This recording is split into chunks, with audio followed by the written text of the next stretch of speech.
Sal Berry. I'm not a big fan of the idea of redemption cards in old product because you can't do anything with them. And Tim Parish. This isn't food we're talking about. We're talking about pieces of cardboard with pictures of guys on it. That's a very, very frustrating thing with redemptions, is the fact that they expire. This is the Puck Junk Podcast.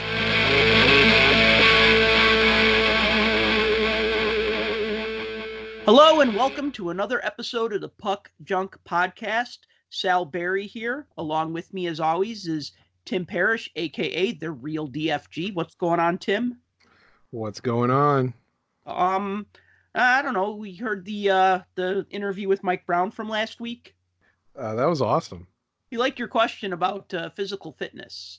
Yeah. Which is funny, not funny, but it fit well because, now he works as, a high performance hockey training guru that he's become since his NHL career ended. So that was a really, really good conversation. He's a beast when it comes to that stuff, weight training and all of that kind of thing. And, a big basis of his, and I think he mentions it on the show, as a big basis of his training is fighting, boxing and MMA type stuff and that kind of thing. So not just for hockey either. I mean, he just says combat training, and I'm like, so is that for hockey? He goes, no, that's for all sports. I'd also like to thank the Skokie Park District and their hockey director, Steve Glickman, who very generously linked to the podcast this week. sphockey.org website, or you could just Google Stadium Hockey or whatever, or you could just find the podcast if you've already are listening to our podcast here over on Puck Junk or SoundCloud or iTunes or whatever. But we appreciate all the little help we can get here and there. So thank you to the Skokie Park District for linking to our podcast, our interview with Mike Brown. I saw it was on NBC too. Oh yeah, NBC Pro Hockey Talk linked to it because I guess they found it interesting, and that's good. They were able to ignore the grating quality of my voice and just listen to what Mike had to say, which was very interesting.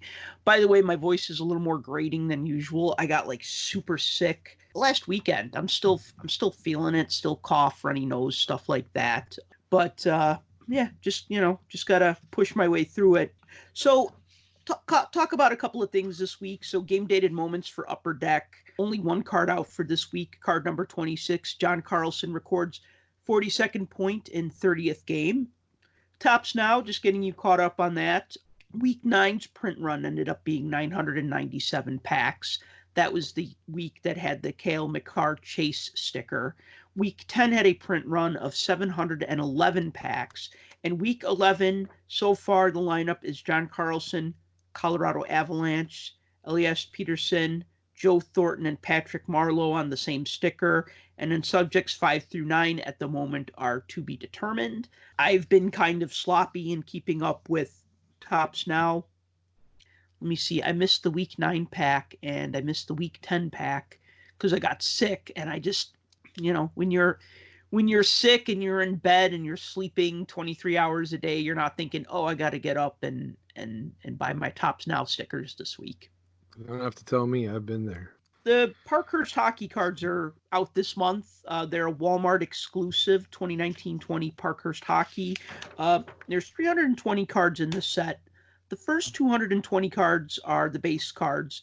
Then we have 50 short printed star cards and another 50 short printed rookie cards. This year's set is actually 60 cards smaller than last season's set. There are silver and gold parallels, of course, because there's always parallel cards in an Upper Deck product. And then there's also the chance to get autographs. So, Tim, what's your thoughts on Parkhurst and it coming out this year and it being a Walmart exclusive? They've done this for a couple years now. You can also get them through e-Pack too. So if you're an e-Pack person and you like the digital ability to open a pack and look at a card and eventually someday possibly turn it into a real card, you can do that on there as well. Being a longtime hockey card collector, the Parkhurst name carries a lot of history with it.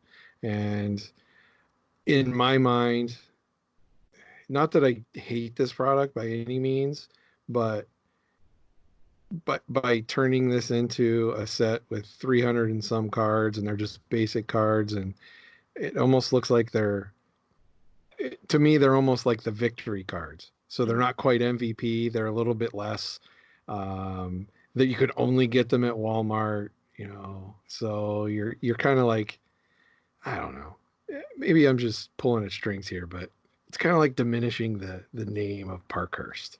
Because when you think of Parkhurst, you think Parkhurst, the old Parky cards, or the Gordie Howe rookie, and you kind of diminish that name. And when Upper Deck kind of, I guess, I don't want to say resurrected the name, but when they started to use it again, the sets that they put it out in were more of legend sets. And those cards were very, I think were very collectible and very timely, and especially with the amount of, I shouldn't say the amount, but the quality of players that you could get autograph wise and such through those was absolutely insane back then. There were a few years of that, and then when they come out with this retail exclusive, it's not for everyone, but if you're looking for something that's available in retail, cheaper, and has a lot of short print or parallel chase to it, it's not a bad set. I like some of the inserts. Some of the inserts look cool. Like those Hailstorm cards, I actually kind of like those. The Hailstorm inserts look cool, and so do like the chromium inserts that almost look like O-Pee-Chee retro cards. Yeah, those have kind of that feel to them as well. But I saw a couple of the Hailstorm cards on eBay already, and I thought they looked kind of neat. So here's my thoughts on Parkhurst for this year. I mean, I liked the Parkhurst set. Obviously, I didn't buy them obviously in the 50s and 60s, and I'm building those sets, a little here, a little there, as money and time allows. I'm pretty close to finishing a 63, 64 set. I think all the cards I need are high-end cards, except for I have a really nice Gordie Howe from that year. But I liked the Parkhurst sets from the 90s because they were big sets. They had a lot of cards, 500 cards. That was pretty awesome back in the day. I liked the 05-06 Parkhurst set. That was like the set that I really latched on to when I got back into hockey card collecting as like a passion. Because I remember in the early 2000s, I was picking up a lot of sets on the cheap because the economy was bad and I had a good paying job. So all of a sudden, say like an 81-82 Topps hockey, 81-82 O-Pee-Chee hockey set. I remember buying it for like $90 or $100 and just saying, man, back in like 1990, the set would have cost like $400. And now with eBay and the internet, like making the prices go down and just the economy just being generally terrible in like the early 2000s, I was picking up a lot of, I remember picking up an 81-82 O-Pee-Chee set for like $90 or $100. I remember picking up 82-83 and 83-84 sets for like $40 each or something. I mean, just really low, but I was just buying vintage. And then we had the lockout, and then 05-06 rolled around, and I was kind of like, I don't know if I want to get back into hockey cards. And then everybody's like, oh, Sidney Crosby, Alex Ovechkin. And I started looking for cards, and, they'd be sold out because everybody wanted those rookie cards. But then Parkhurst came out at the end of the year, and I was like all in on that. I'm like, oh my God, 700 card set, rookie cards, just a massive checklist. So that's when I really got my digs back into collecting, was with that 05-06 Parkhurst set. So when I see that like a set now, I don't care if it's sold at Walmart or not sold at Walmart or sold at Target or sold at, wherever. I'm not worried about that so much as just that like a 300 card set doesn't really differentiate itself from, say, like Upper Deck Series 1, which is like a 200, 250 card set. Or like you said, Victory. I mean, what's the point? 300 cards, might as well make it a really big set or just like a super premium set, like you said. Yeah, and you don't think that waters down the name and the legacy of that name a little bit, considering what that product actually meant? I think that most collectors don't care where the set is sold. They just want to be able to buy it. That's fair. I think what would annoy collectors more is if they spent $2 or $3 on a pack one year and then the next year they're finding the pack in like rummage bins for like a quarter. I think that annoys collectors more than like where it's being sold. I mean, me, I was It's always I was going to say it's funny you say that because this is an e-pack product. yeah. That's kind of exactly what happens. Everything that gets moved to e-pack in addition to being available either retail or hobby Hmm. tends to over the long term. I mean, the initial release of it, it's Yep. hot. Everybody wants it. It's on fire. Especially the rookies and everything else. But the longer it sits there and the more people get into it, more stuff becomes available, meaning the parallels. Because if you know how e-pack works, you get 10 of whatever card, you cash it in for the next parallel color. You get 10 or 20 of those, cash that in for the next parallel color. And each of the subsequent parallels can be turned into real cards. Hmm. All of those end up on ComC. Hmm. All of those eventually end up being 26 cents, Right. sometimes even less when there's sales going on. Actually, I don't think they can let you go less than that, but I mean, still, it gets these very, very low prices to it and just bottoms out the market on this stuff. So really, you're just picking it up for a quarter and having it for your collection. I mean, some people probably build the sets. This is not a set I would probably ever build, but that's just me personally. Yeah, I mean, the reason why I'm not too interested in this set is because it's only 300 cards. You do raise a good point though about e-pack, and that's I got to tell you that's something that I've always liked. I'll go and I'll buy a base set or I'll buy enough packs of a set to put a base set together. And then I'll go on e-pack and scoop up the rest of them for like 30 to 50 cents each.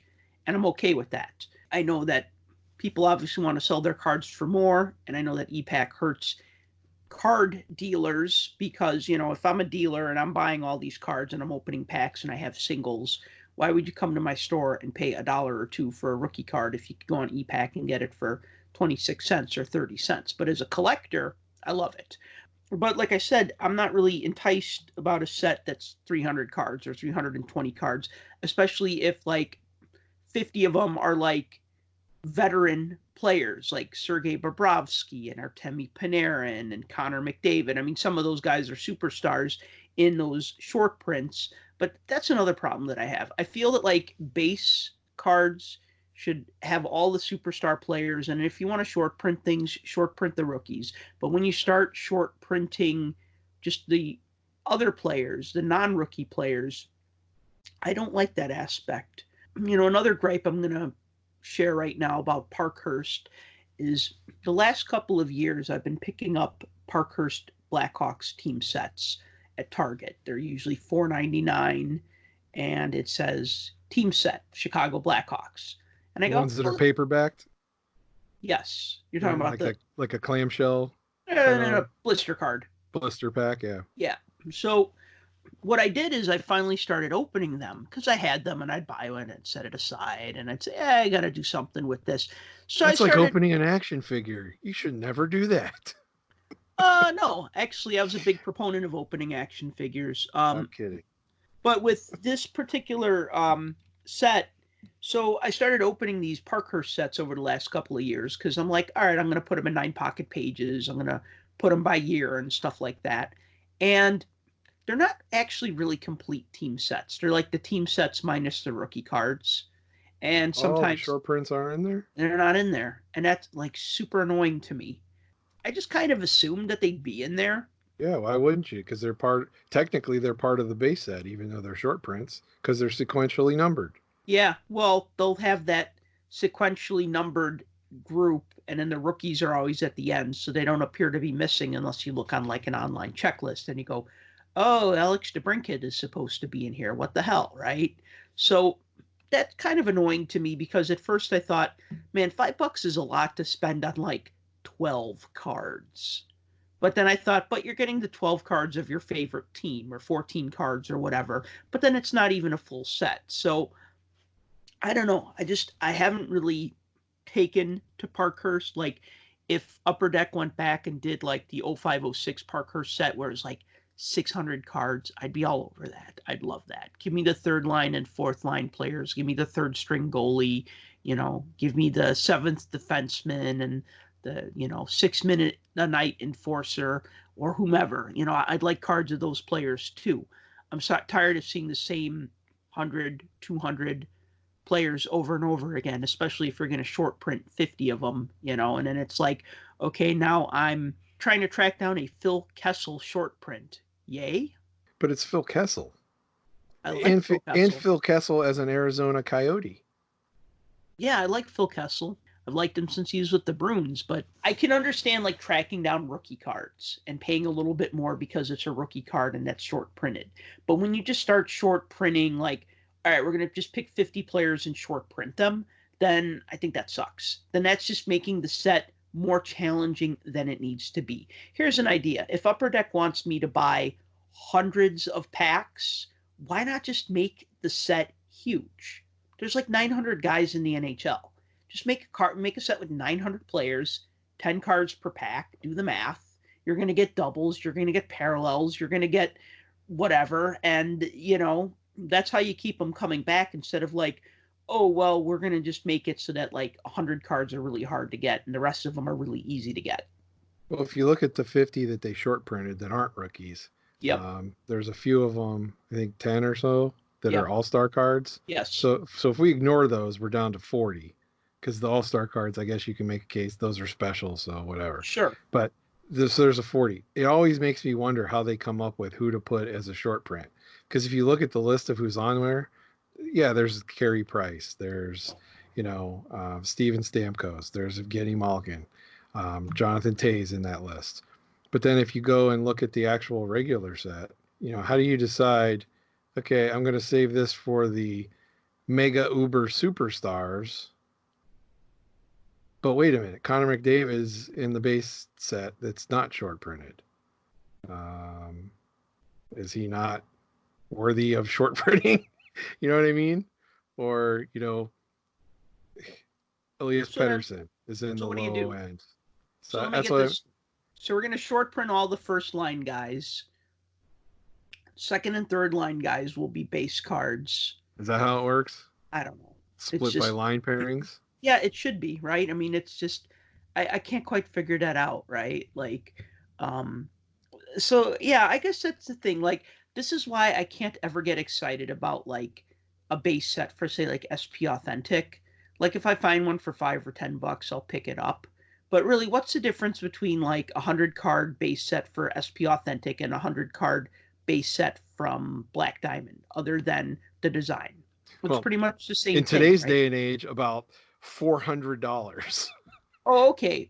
Well, but if you're talking the Black Diamond that used to have an actual set with the double diamond, triple diamond, and quad diamonds, and kind of go through those, that was more the chase. You bought a box and you got a few doubles, even less triples, maybe one quad, and that was the thrill of the chase of trying to put that together. But most boxes of Black Diamond, in my experience, that I bought over the years, I had the bulk of a base set within one box. Right. Yeah, because there were only 90 cards in most cases, because everything past 90 was a short print. And then they moved that up to 100, and then I think they moved it up to like 104 or something like that, some weird number one year. But going forward, you could pull most of the base set. I think most of the time I'd be missing 8 or 10 cards maybe. Right. But something like this where you only can go to Walmart and buy it, or you can go on ePack. I don't know how many packs are you going to have to buy or how many boxes of this are you going to have to buy from a retail store in order to get all 300 and Parkhurst? Yeah. So, I mean, 10 cards per pack. Figure that probably 2 of those cards are probably 2 cards per pack, or either a parallel or something.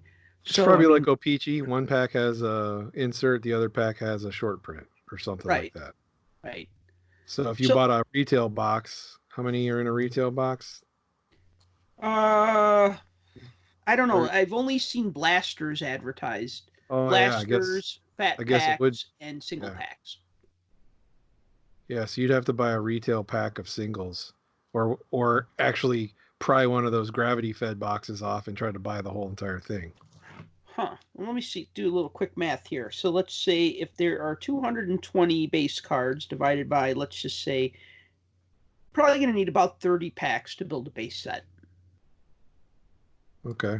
It's not bad. That's assuming. I mean, Assuming no doubles and well, that's straight just up. saying Yeah. if a pack is 10 cards, but let's assume that maybe 8 out of the 10 cards, maybe 2 of them are parallels or something, right? Whatever. I mean, because you know that like if you buy, that's just to get the base set. You know, if you're looking at the other ones, then you know you're going to have to get 200 packs to get one. You know, every other pack would have a short print, and that's the thing. That's why these sets have been such a turnoff for me, because it's like I don't want to buy 200 packs of a set just to get 100 short prints, especially when 50 of those short prints are, you know, veteran players that really have no business being short prints to begin with. So the best way to go then with this would be fat packs for sure. Because if fat packs are the regular price that they normally are, around $5, you get 30 cards in a fat pack. Do So do fat packs and then pick up all the shorties and pick on up whatever e-pack. you're missing. Yeah, Yeah. exactly. So you gonna buy this set? You probably gonna pass on this set. I'm probably gonna pass Nah, on it. I'll get the penguins, but that's Oh, about it. yeah. I mean, I might try to put together a Blackhawk set. Um, I do miss building sets, and it does seem like tempting to build, but you know, maybe I'll just kind of save that for like, I don't know, Upper Deck Series 2 or something else, you know, that's maybe a little more interesting, you know, even O-Pee-Chee or something. I know we talked about that a few shows back. Yeah, building the peachy I try every year, but I fail. So what's interesting, so these Parkhurst cards, they're going to have parallels, they're going to have autographs, they're not going to have memorabilia cards, and apparently they're not going to have any sort of redemption cards, which is the big topic we wanted to talk about today, was redemption cards. And you wanted to talk about this. I've made my peace with redemption cards. They never really bothered me that much to begin with. Um, I got a couple of redemption related stories I'll share, but you have some thoughts on this, obviously, that you'd want to share. I have all sorts of thoughts on this. I've run the gambit of thoughts when it comes to the whole idea behind these. Um, where should I start? Um, Maybe the first time you so, got a redemption card. um, God, I can't even remember the first redemption card I ever got.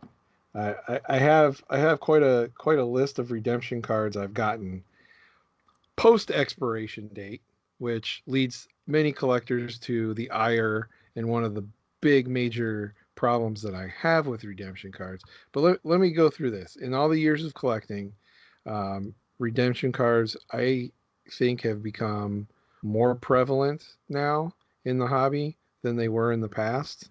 And I say that across the board.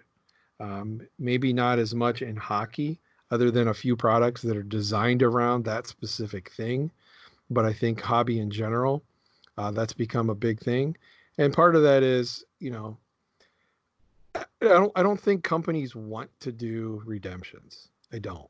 Because if you were a company and you were like, if you're running a company and you said, here, I have this product and there's all this great stuff in this product. Oh, but we can't give it to you. We're going to advertise it though. We just can't give it to you. I Mm. don't think that's very good business practice, and I don't think companies would do that if they didn't have to.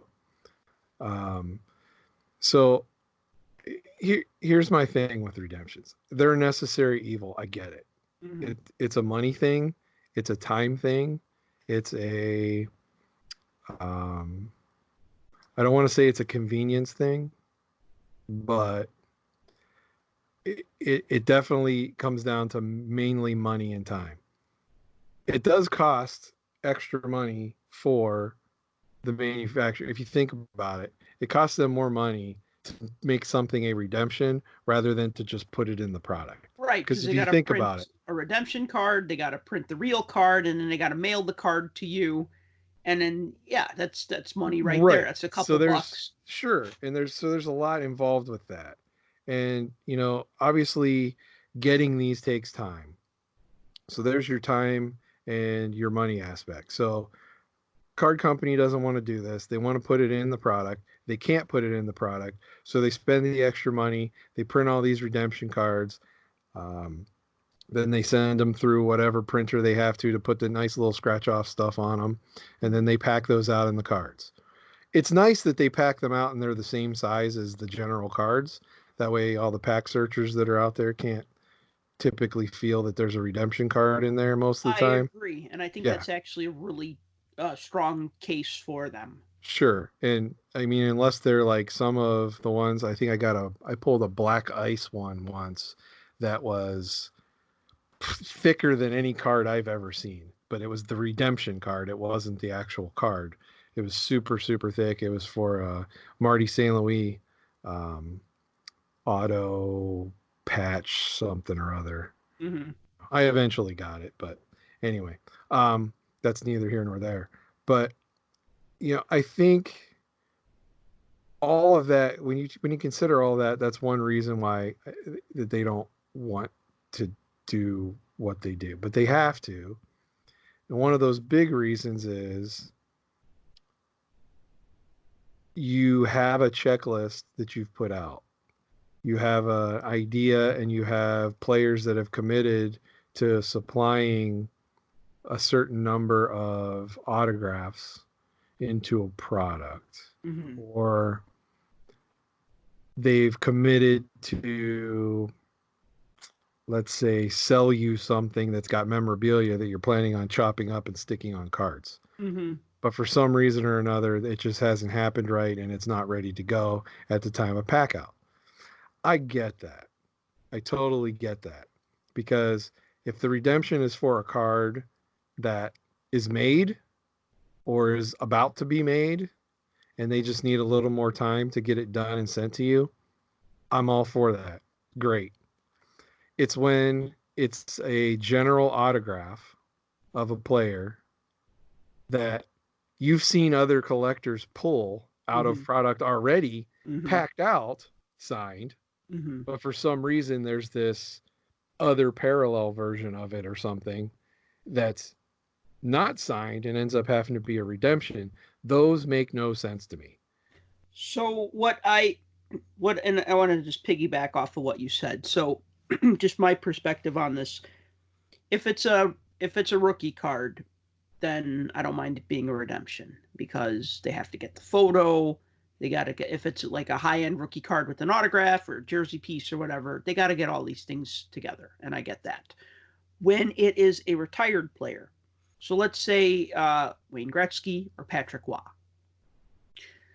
if it's a card of a retired player, they don't need to like put the most, they don't have to worry about last season's stats or whatever. They could print the cards far ahead. I mean, we're on the 1920 season.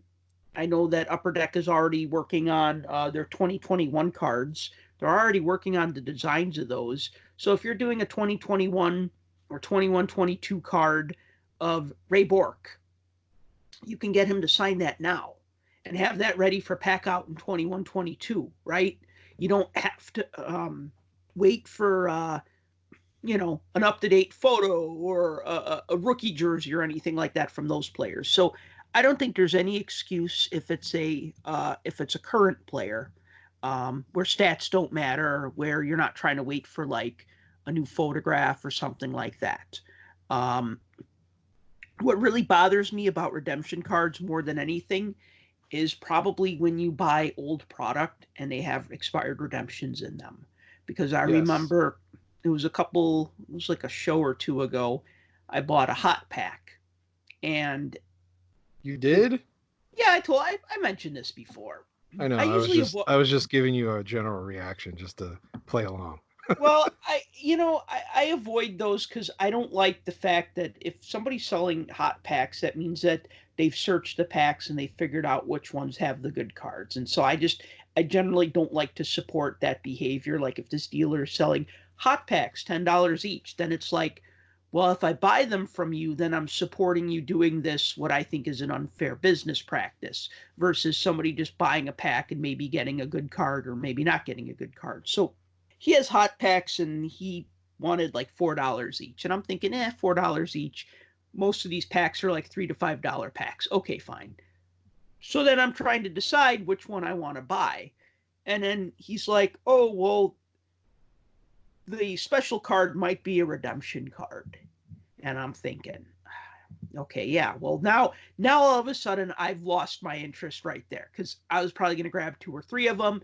But now I'm thinking, well, that sucks if the hot card that you get is an expired redemption from 6 years ago. So I think I grabbed a pack of artifacts. I've told this story a million times. I grabbed the pack of artifacts and I got a Mark Parish jersey card, because it's always Mark Parish. Now it's always Kevin Fiala. Those are just like the guys that I always seem to get in packs of cards. Like, congratulations, this card is autographed by Kevin Fiala, or this is a piece of Mark Parish jersey from whatever season with the Florida Panthers, right? So I'm not a big fan of like the idea of redemption cards in old product, because there's nothing, you can't do anything with them other than throwing them in an Upper Deck drawing at a show. I like how Upper Deck, speaking of Upper Deck, I like, I bought I forgot what it was a box of, but I was supposed to get a Patrice Bergeron, I don't know if it was a jersey card or a jersey auto card. And like after like a year and a half or 2 years or something, they could not fulfill the card. So they ended up sending me a Tuukka Rask rookie card. I want to say it was a Tuukka Rask. Oh, was it SP Authentic? I think it was an SP Authentic rookie card. It had an autograph. It was really nice. And I was just like, wow, that's a trade up if you ask me. Like, I like Patrice Bergeron, random autograph Patrice Bergeron card, awesome. Rookie card of Tuukka Rask autographed, even more awesome. So right. They made it up to me, and I was like super happy about that. I mean, they went above and beyond. My other redemption story is it was 2012-13 Panini Limited, and it was a redemption card for an Akeem Aliu signed rookie card. And as I mentioned a couple weeks ago when we talked about Akeem Aliu and Bill Peters on one of our podcasts, I liked Aliu. I was interested in watching his career progress. I was always curious why it didn't progress, and now I feel like we know why. But he played for the Rockford Ice Hogs, which was the Chicago Blackhawks farm team. And then he got traded to the Atlanta Thrashers. So then he played for the Chicago Wolves, which was the Thrashers farm team. So I was able to watch him with the Wolves. And then he moved on to Calgary, played some games with Calgary. And I'm like, okay, cool. I'm getting this signed rookie card of this player. Well, what happened a year later to Panini? They lose the license, right? So now all of a sudden, they didn't do anything about my redemption card. Like, I had to nag them. I had to like harass them on social media. I had to become a bad person. Hello, is anybody listening to my tweets? And I would like at Panini Pigskin, and I would like at Tracy Hackler, who's like their PR and marketing guy, and I would like at everybody that had like a Panini handle on Twitter. And you know, it was like it took me 4 years to get something for this redemption card. And so they finally sent me a Brandon Saad autographed card, which was nice. Good for you. It was even nicer when the Blackhawks reacquired Saad, because then it's like, okay, cool. I got, you know, now he's a Blackhawk again, and I have this signed Blackhawk card, and this is pretty cool. Yeah, it was nice. I mean, they asked me, they said, what team do you like? I'm like, the Blackhawks. I'm like, okay. And so then they sent me, you know, they made good on that, but this was like 4 years after the fact. And I feel like because they lost the license, they weren't like going to track down Akeem Aliu playing in Russia and have him sign a bunch of hockey cards. And I understand that. But I thought the fact that I had to like basically, like I had forgotten about it. I was cleaning off my desk and I was going through a pile of cards. And it was at the bottom of a pile of cards was this redemption card. And I looked at it and I'm like, 2012, 13. I'm like, this is so long ago. I'm like, did I get this already? Like I'd forgotten, and I had to look it up, and it was still outstanding. And I'm just like, okay, well, it took 4 years, and at the end I had to nag them, and then they did something about it. So, in my experience with these, and mm-hmm. I've dealt with redemptions with Panini Tops and Upper Deck. Mm-hmm. And, I'm not trying to, toot their horn or anything, but I can tell you of the three, Upper Deck has been by far above and away the better company to deal with when it comes with redemptions. Yes. I think they basically have their stuff together and know how to operate it correctly. And when it fails, they immediately fix it. Yeah. I don't know of very many cases other than with expired redemptions, and that's a different story. But I don't know of very many cases with ones that are current or ones that have a problem getting redeemed where they haven't come through with something as good, if not better. Now, I'm sure there's case by case basis on this, and most of the time the stories you hear on Twitter are always the worst case scenarios. Yes. But in my experience, I've never been screwed out of a redemption by any of the three companies. No. I've had to wait the longest from Panini. Mm-hmm. I've gotten damaged product from Tops. But I've never had an issue. I've not had one single issue with Upper Deck, and I know many people that have the same thing. I mean, look, like I started off saying, I get it now. I didn't get it in the very beginning, but the more I know about it, I understand. I know why companies do it. I understand it's a necessary evil. I understand it's something that, actually has to be done in order to even have an attempt at making available some of the cards that are going to be out there. Mm-hmm. But to me, the only time and place I think a redemption should exist is if that card hasn't been made yet and it's going to be made, I get that redemption because, hey, we're going to make this card. We haven't done it yet, but the product's got to go out. So here's this redemption. And in 2 months, we're going to make this card and you're going to get it. I.e., look at artifacts with the rookies. They already know that they're going to put all these rookies in there. They just don't know who. So they're going to say, well, we're going to have 31 teams, soon to be 32, and we're going to put in cards for all 32 teams. And whoever that rookie is, that's what we're going to put on. And if there's a team that's got 2 really good rookies, then they'll have 2 cards. And we'll use the wild cards for those. And so that makes sense because it's set up, it's structured, it's tiered, and it works. And I get that. But, companies that just kind of just sit back and wait and see if they're even going to get redeemed product from players that say they've sent out autographs to sign and they never send back, sometimes ever, like in your situation where they never got the stuff back, so they never had the product. Stuff like that, I don't understand. And the fact that these things expire at all, I don't get. Well, it's not like they don't want to keep a drawer full of these cards for 30 years. Maybe not, but some of these things expire and they get used in other product. Mm-hmm. Yeah, that's true. But yet there's redemptions out there for these specific cards, yet they're going to give them to other collectors because these redemption cards never got unearthed.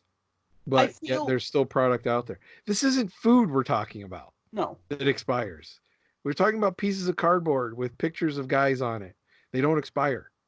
So how could that's a very, very frustrating thing with redemptions is the fact that they expire.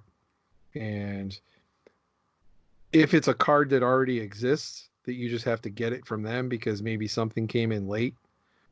If they have it, send it.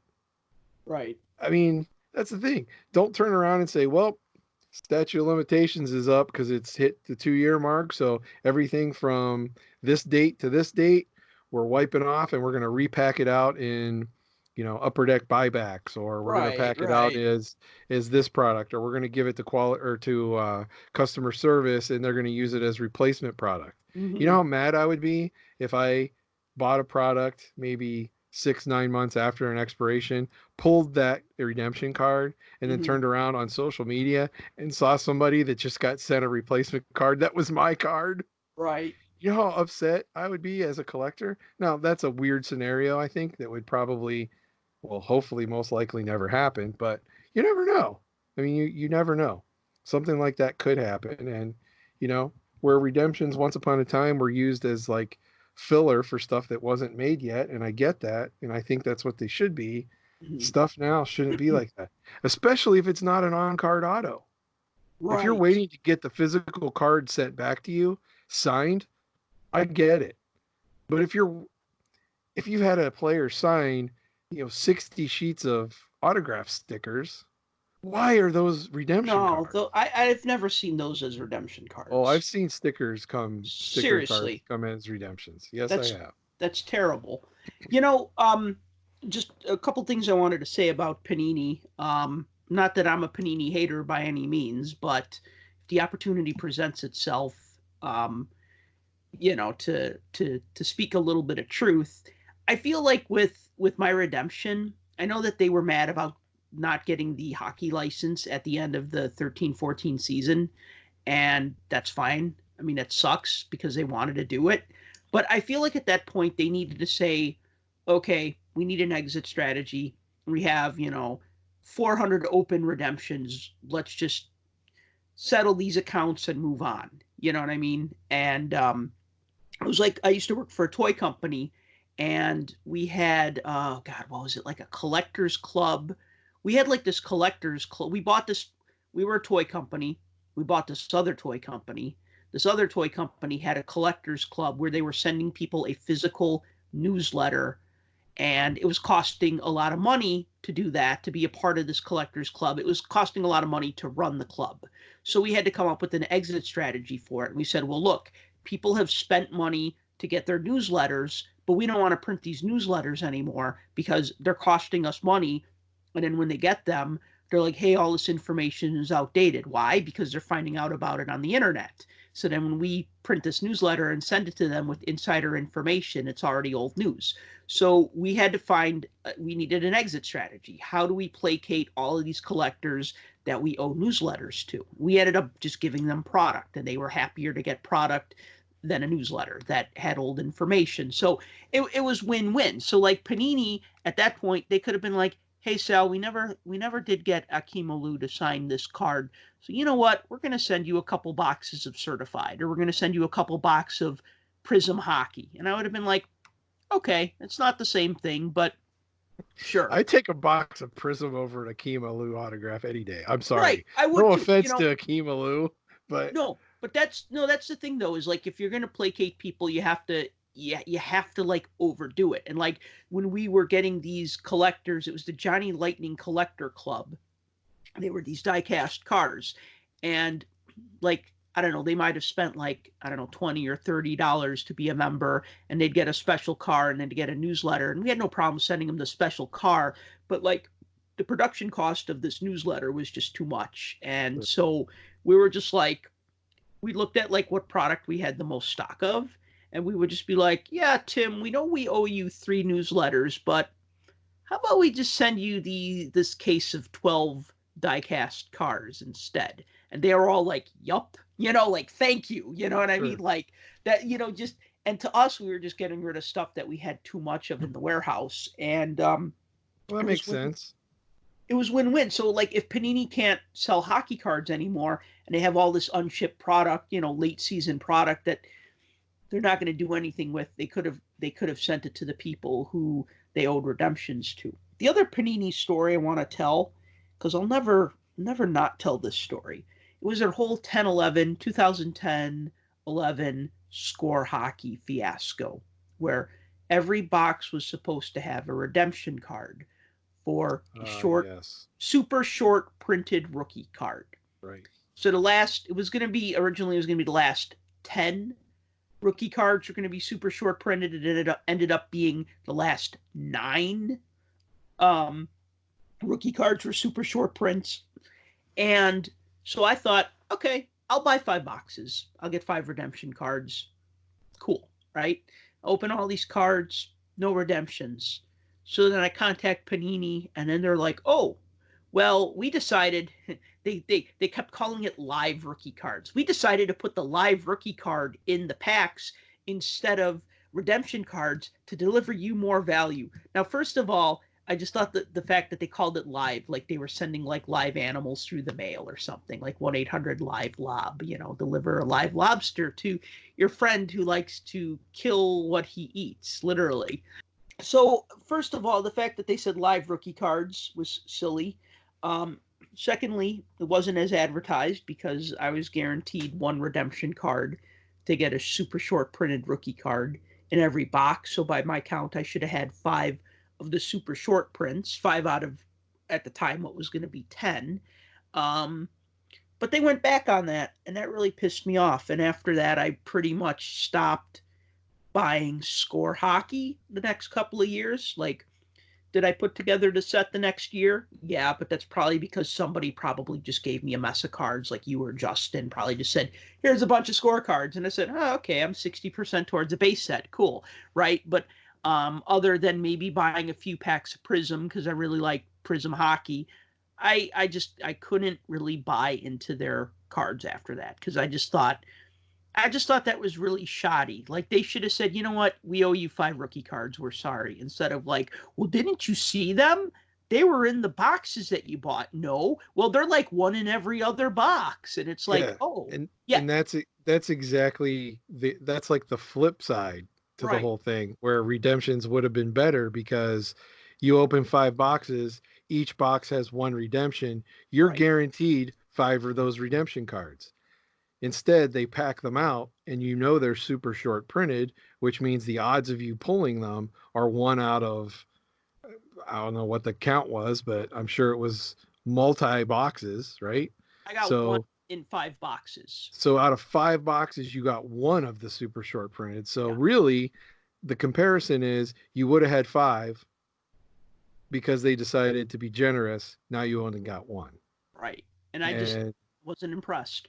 yeah, and I get where people would be upset at that, and the way that they rectified the situation, or I guess fixed in their mind, that was wrong.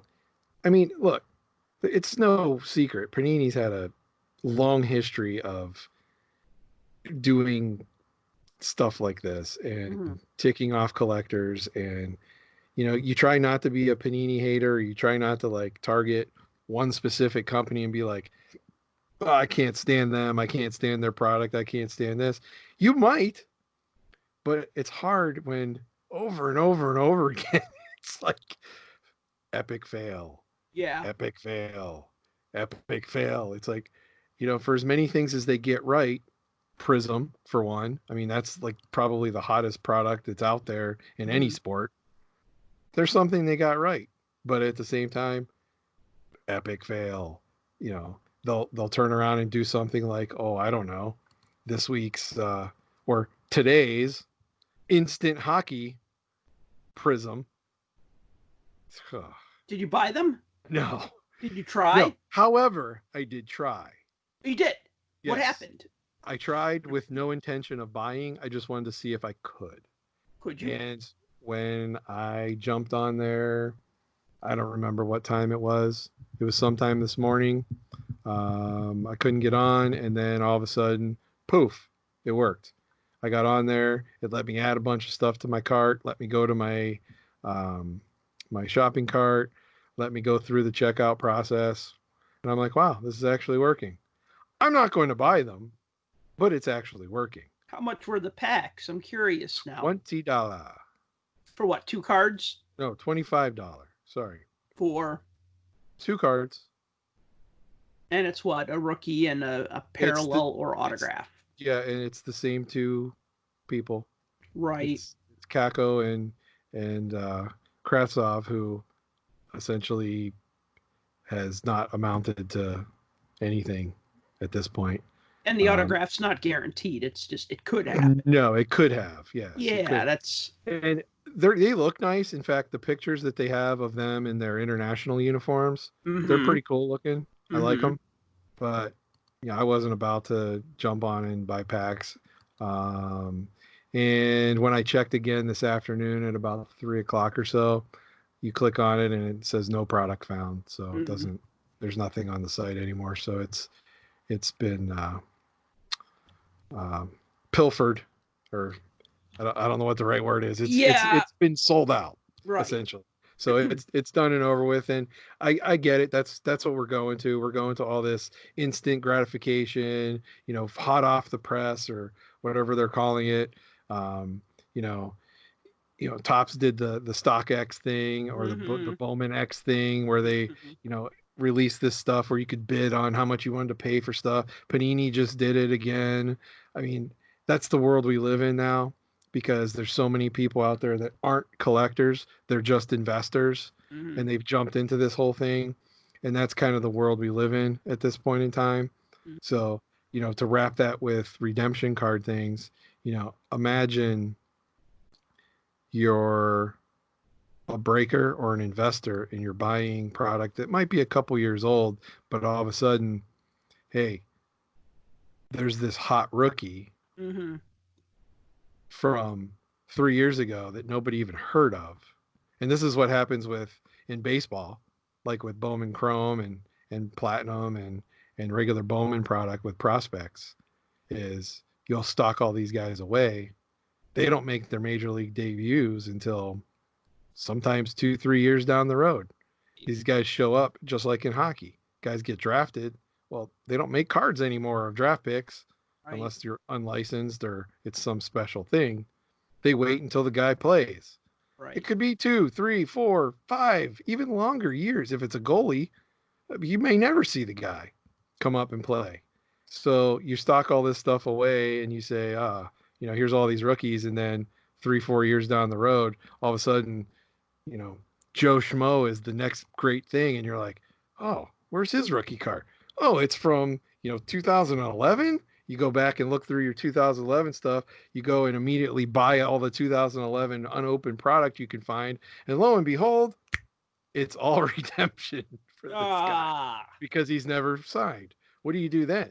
Now you're an investor, right? You're not a collector. Collectors are going to be pissed off about it. Collectors are going to be mad, but they're going to get over it because they know that's how the system works. But an investor who knows nothing about the hobby, an investor that comes in to dump a bunch of money in, flip it quick, and make a buck or two, they don't understand what that is. They're going to see this, find out that they can't get the card, find out that they can't even sell it because you can't get the card. They're going to be highly upset. Yeah. And that's where that would be one thing that I think could break the investment side of things Mhm. a little bit. And that's a whole nother topic that we could go into about all these investors that are out there and so-called investors and all this kind of stuff. It just grinds my gears a little bit, but that's neither here nor there. We were talking about redemptions. I'm trying to stay focused. What what if there weren't what if there couldn't be redemptions? Do you think the cost of product would go up? I don't think it would go up necessarily. I just think that you'd have probably more. You'd have a little less variety. So if I had to make hockey cards, let's stick with what I know. So I know hockey really well. If I was going to make hockey cards, and every card that I put in a pack had to be a card, it couldn't be a redemption card, then I guess there'd probably be more sticker autos, because you can have the players sign stickers anytime and apply them to any card. I would like to say there'd be more uh, autographs of retired guys, because they'll sign, and maybe they don't charge an arm and a leg, and someone like you or me might be like, oh yeah, this guy, he played for the Kings back in the 80s or something, and like, cool, whatever, right? Like, most people probably don't care. They want the more current players, like my girlfriend was telling me, the kids, if they get the packs of cards, they usually just want the current players, because I remember, like, she was an after school teacher. She's like, oh, can I bring the kids some unopened cards? I'm like, sure. And then I'm like, here's some 90 tops. And she's like, oh, no, they would want cards of current players. I'm like, yeah, those are going to be a couple bucks a pack. You know what I mean? You're not going to get like the junk wax stuff is not going to really resonate with the kids. But I think with most collectors, like if you pull a, let's say like you buy a pack of cards and let's say you get like an autograph to say like Dan Quinn on the Penguins, you'd probably be like, all right, this is cool, right? Like it beats, what did they say, a poke with a sharp stick, right? Beats a stick in the eye. Yeah, exactly. So I think if I was going to make a redemption-free product, I'd have to focus more on retired players, sticker autographs, and really only like jersey cards of like current players and not really rookie players, unless you're doing like a late season set like the Cup that, the 1920 Cup will come out like a little bit after the 2021 season starts. So is it really a 1920 product? I mean, the wrapper says it is, but I don't think any of these things really matter anymore. What, the year on a product? Yeah, I mean, I have like an Antti rookie card that's considered like an XRC because it actually came out after his, like it was in the 0809 set, but he already had rookie cards in the 2009 2010 sets, and it was just like, okay, so this card is technically an 0809 card, but it came out after some of his rookie cards in 2009-10 sets. So yeah, I mean, I don't know. The whole thing's just kind of stupid, and that's a different conversation for a different time. But that would be my way of avoiding redemption cards. Would be just, focusing on older players or past players, and not like saying, "Oh my God, I have to have this rookie card of this guy in this set right away." Yeah. I don't know. We could keep beating that one into the ground, positives and negatives, but I think overall, I mean, I understand why they make them. I get it. I wish all the companies would come up with a way that they could make redemption cards and the idea of redemption cards some type of similar process across the board. And I wish there were some regulations on what can and can't be considered and used as a redemption card. I think that would clear up a lot of things, and that would kind of streamline the process a lot better overall. I'm not saying everybody should be like Upper Deck, but in this case, I don't know, everybody should be like Upper Deck. So yeah, well, that's pretty good praise. So yeah, that's pretty much all my thoughts on this topic. Anything else you want to say before we get going? No, I think that's about it. I think Yeah. we've covered what we wanted to discuss today. I mean, there's some other things going on out there in the world, but we'll save that for another time. Yeah, and by the way, we are now on Google Play Music, as well as Apple Music and Stitcher, iHeartRadio, and pretty much anywhere where you can find podcasts now. So, please like and subscribe. Add us to your subscription list for podcasts, and we try to do one every week. And also, if you like this podcast, consider buying a shirt over at shop.puckjunk.com. And until next time, thank you for listening to the Puck Junk Hockey Podcast. For more hockey goodness, follow us on Twitter at PuckJunk.